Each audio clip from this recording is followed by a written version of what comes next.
Stop it. Charan నీకేం తెలియదు. నువ్వేం చెప్పకు. గీత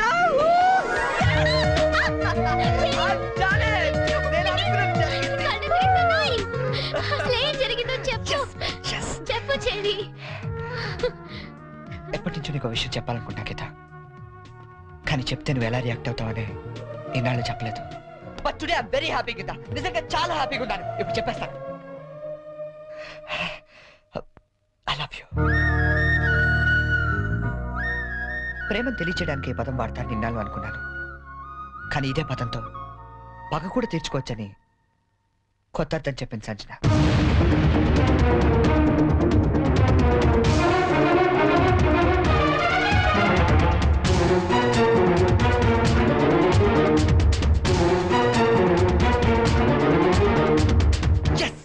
నేను ఏదైతే జరగాలనుకున్నానో అదే జరిగింది. నా ఎక్స్పెక్టేషన్ కరెక్ట్ అయితే ఈ పాటికి ఆ ఇంట్లో పెద్ద మీటింగ్ జరుగుతుంటుంది.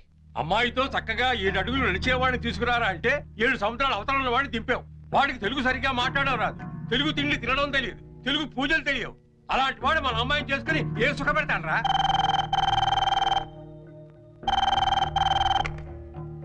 హలో అంకుల్, చెప్పండి అంకుల్. ఏం ప్రాబ్లం లేదుగా? Everything okay? ఓకే అంకుల్, నేను వెంటనే బయలుదేరుతాను. ఇప్పుడే.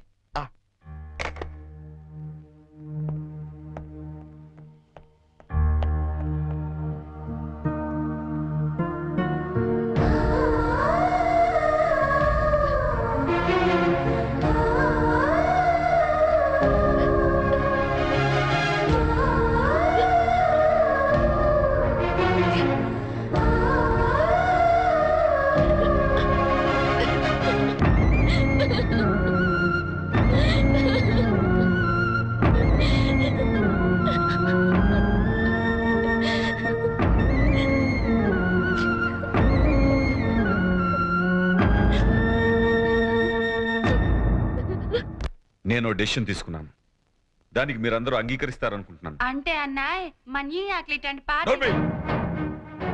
ఇంతవరకు నీ అమెరికా పిచ్చి మా మీద రుద్దింది చాలు. ఇప్పుడు నేను చేసే చూడు. ఏంటి అంకుల్ రమ్మన్నారు? సంజనాన్ని పెళ్లి చేసుకోవడం నీకు ఇష్టమేనా? ఏం మాట్లాడుతున్నారు అంకుల్ మీరు? అన్నీ తెలిసే మాట్లాడుతున్నాను. సంజన పెళ్లి బోనితో జరగట్లేదు. నీకు ఇష్టమైతే అదే ముహూర్తానికి నీతో జరుగుతుంది. ఏంటి అంకుల్ మీరు? పీటల మీద పెళ్లి ఆగిపోతుందన్న బాధతో నేను ఈ నిర్ణయం తీసుకోవట్లేదు. నువ్వు మా ఇంటికి వచ్చిన రోజు నుండి బోని బదులు నిన్నెందుకు అల్లుడుగా సెలెక్ట్ చేసుకోలేదని నేను అనుకోని క్షణం లేదు. చెప్పు, నీకు ఇష్టమేనా? నా ఇష్టం కన్నా సంజన అభిప్రాయం ముఖ్యం అంకుల్. నాకిష్టమే.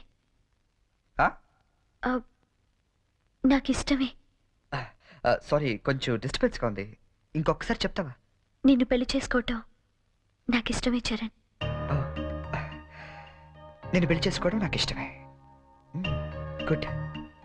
నిన్ను పెళ్లి చేసుకోవడం నాకు ఇష్టమే. ఇప్పుడు నేను నవ్వాలా?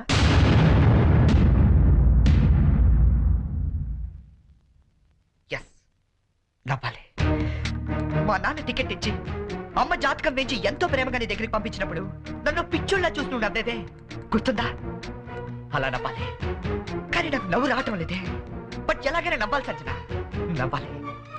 ఎందుకంటే అలా నవ్వడం కోసమే, నిన్ను పెళ్లి చేసుకోవడం నాకు ఇష్టం ఇచ్చారని అని నీతో అనిపించడం కోసమే ఇన్నాళ్ళు వెయిట్ చేశాను. నీ పెళ్లి కార్డు నాకు మీన్స్ కూపన్ లా ఇచ్చినప్పుడు నేను చంపేద్దాం అనుకున్నాను. కానీ ఇలాంటి దాన్ని నేను ఇష్టపడింది అనుకుని నేనే చచ్చిపోతాం అనుకున్నాను. బట్ నువ్వు పెళ్లి చేసుకోబోయేది బోని లాంటి అమాయకుండని తెలిసాక నీకు ఎలాగైనా బుద్ధి చెప్పాలనుకున్నాను. సంజన, నువ్వు చాలా తెలివైన దాన్ని. ఎంత తెలివైన దాన్ని అంటే ఎదుటి వ్యక్తి భరించలేనంత తెలివైన దాన్ని. తెలివితేటలతో వ్యాపారం చేయొచ్చు, కానీ సంసారం కాదు. ఇద్దరు తెలివైన వాళ్ళు చేస్తే ఆడితే చూడడానికి చాలా అందంగా ఉంటుంది. అది కాపురం చేస్తే గందరగోళంగా ఉంటుంది.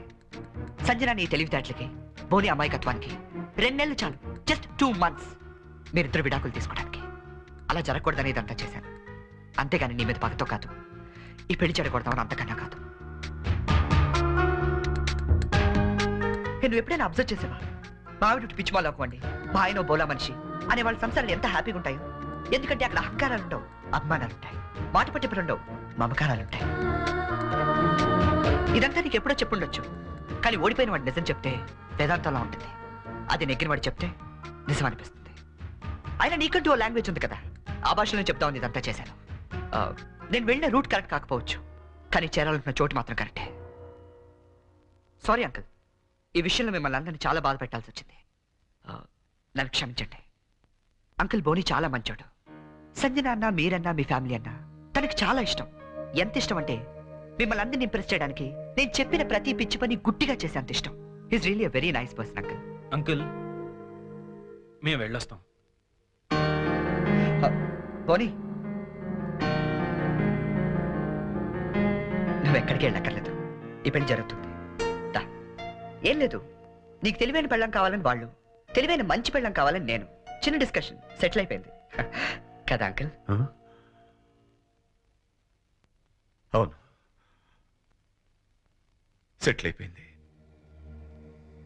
నా కూతురి జీవితం. థ్యాంక్స్. ఏంటి అంకుల్, ఉట్టి థ్యాంక్స్ తో పంపించేస్తారా?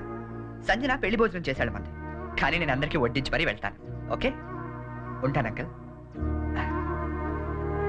All the best Boney. Thank you cherry.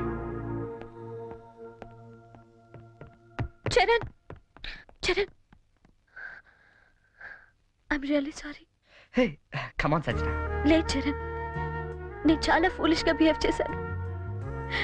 తలుచుకుంటే నా మీద నాకే అసహ్యం వేస్తుంది. I'm really sorry. హే ఏంటిది? తెలుసో తెలియకుండా వాడిన గేమ్లో ఇద్దరం గెలిచాను తెలుసా? నీకు బోని లాంటి మంచి భర్త దొరికాడు, నాకు నన్ను ప్రేమించే అమ్మాయి దొరికింది. నిజంగా? అవును, తను నాకే కాదు మా ఫ్యామిలీ మెంబర్స్ అందరికీ కూడా నచ్చింది. That's great. Congrats. Congrats to you as well. All the best. Geeta, Geeta, Geeta ఎక్కడున్నావు? గీతా, గీతా.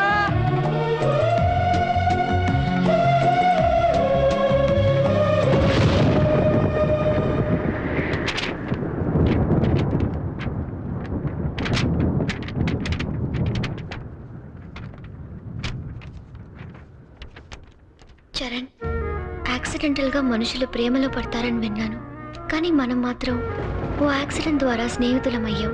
ఇన్ని రోజులు నువ్వు అడిగిన పొడుపు కథలకి సమాధానం చెప్పలేక ఓడిపోయినప్పుడల్లా గెలిచింది నా చరణే కదా అని మురిసిపోయాను. కానీ నా ప్రేమ కథకే సమాధానం చెప్పలేక ఓడిపోతాననుకోలేదు. అయినా నాకు నీ మీద కోపం లేదు, ఎందుకంటే నేను బ్రతకడానికి నీ ప్రేమ లేకపోయినా నీ జ్ఞాపకాలు చాలు. అందుకే వాటితోనే వెళ్ళిపోతున్నాను.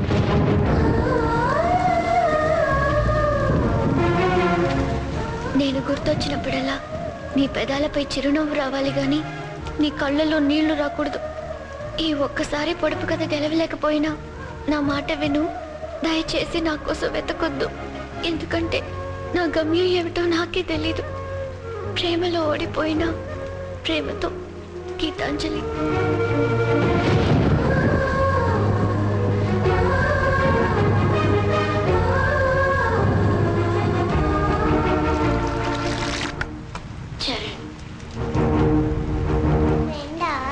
అంతకన్నా ఎక్కువ.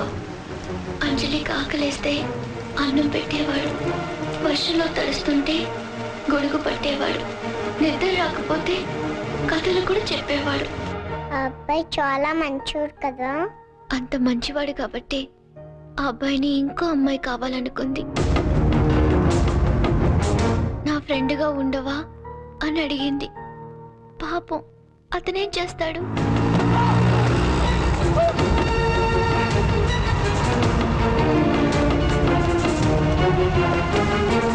అంజలి, నేను వెళ్ళిపోతున్నా.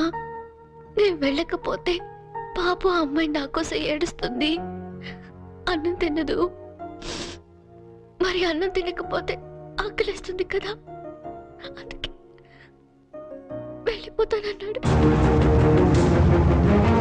మరి నేను అని అడిగింది అంజలి. నీకు చిన్నప్పటి నుంచి ఒంటరిగా ఉండటం అలవాటే కదా, నీ నీకెలాగో అమ్మా నాన్న లేరుగా,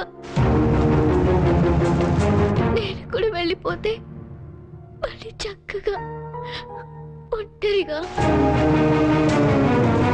హ్యాపీగా ఆనందంగా